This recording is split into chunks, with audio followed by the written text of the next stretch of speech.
জান্নাতে একটি জান্নাতি বাহন, একটি প্রাণী নিয়ে আসলো, যার নাম বোরাক। বালকন থেকে বোরাক, এই বালকন শব্দের অর্থ হলো বিদ্যুৎ। বিদ্যুতের গতি কত? প্রতি সেকেন্ডে 1,86,000 মাইল, 1,86,000। এই বিদ্যুতের যদি আপনার তাম পৃথিবীর যদি আপনার লাইন সংযোগ যদি এক জায়গায় হয়, একটা মিটার যদি একটা যদি সুইচ হয়, বোঝানোর জন্য বলছি, একটা সুইচ যদি ব্যবহার করা হয়, তাহলে সুইচটা অন করার সাথে সাথে তাম পৃথিবীর সব জায়গায় যেখানে আপনার এই সংযোগ দেওয়া থাকবে সেখানে লাইন যাবে কি যাবে না? এই বোরাকটা, এই প্রাণী আল্লাহ কেন কেন চুজ করেছেন? তো এই প্রাণীটার গতি এত দ্রুত, গতি সম্পূর্ণ ছিল, হাদিস শরীফ, যে তার চোখের দৃষ্টি যত দূর তার এক কদমের পরিধি তত দূর। চিন্তা করতে পেরেছে? মানে যত দূর সে তাকায় দেখে অতদূর তার এক কদমের আয়তন হয়। জোরে হবে না? একবার সুবহানাল্লাহ।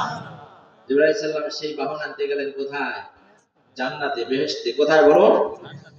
জান্নাতে গিয়ে জিবরাইল আলাইহিস সালাম দেখেন তাজিব ব্যাপার, এক নয় দুই নয় 40,000 বুরাক মোতায়েন করা। জোরে বলেন আল্লাহু আকবার। প্রত্যেকটি বুরাকের পেশানিতে পিছনে লেখা লা ইলাহা ইল্লাল্লাহ মুহাম্মাদুর রাসূলুল্লাহ। বুরাকের গায়ে লেখা, জান্নাতের দরজায় লেখা, জান্নাতের দরজায় লেখা, জান্নাতের গাছপালায় লেখা, জান্নাতের হুরিদের ডানায় ডানায় লেখা, জান্নাতের প্রত্যেকটা দরজা চৌখটে লেখা, আসমানে লেখা, আরশ আজিমে লেখা, আযানে ইকামতের সব জায়গায় যেখানে আমার আল্লাহর নাম সেখানে আমার নবীজির নাম। তারপরে এদেশের এক শ্রেণীর অন্ধ কাঁধে চশমা ব্যবহার করে ওরা বলে যে আল্লাহর নামের সাথে রাসূলের নাম লেখা যায় না। জোরে বলেন নাউযুবিল্লাহ। এদের মতো মানে নেমুল খারাপ আল্লাহর জমিনে আর কেউ হয় না। জোরে বলুন কথা ঠিক। বন্ধুরা আমার, বাজারে বান্দারা, এক নয় দুই নয় 40,000 বুরাক, যাদের প্রত্যেকটা পেশানিতে কালেমা শরীফ লেখা।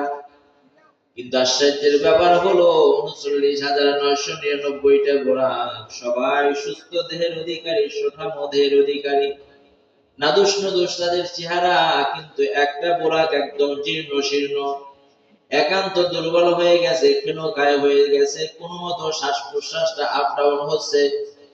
জিবরাইল সাল্লামের কৌতূহল জাগলো, 40,000-এর মধ্যে একটা কেন ব্যতিক্রম? ধরে বলেন, নিশ্চয় কোনো কারণ আছে।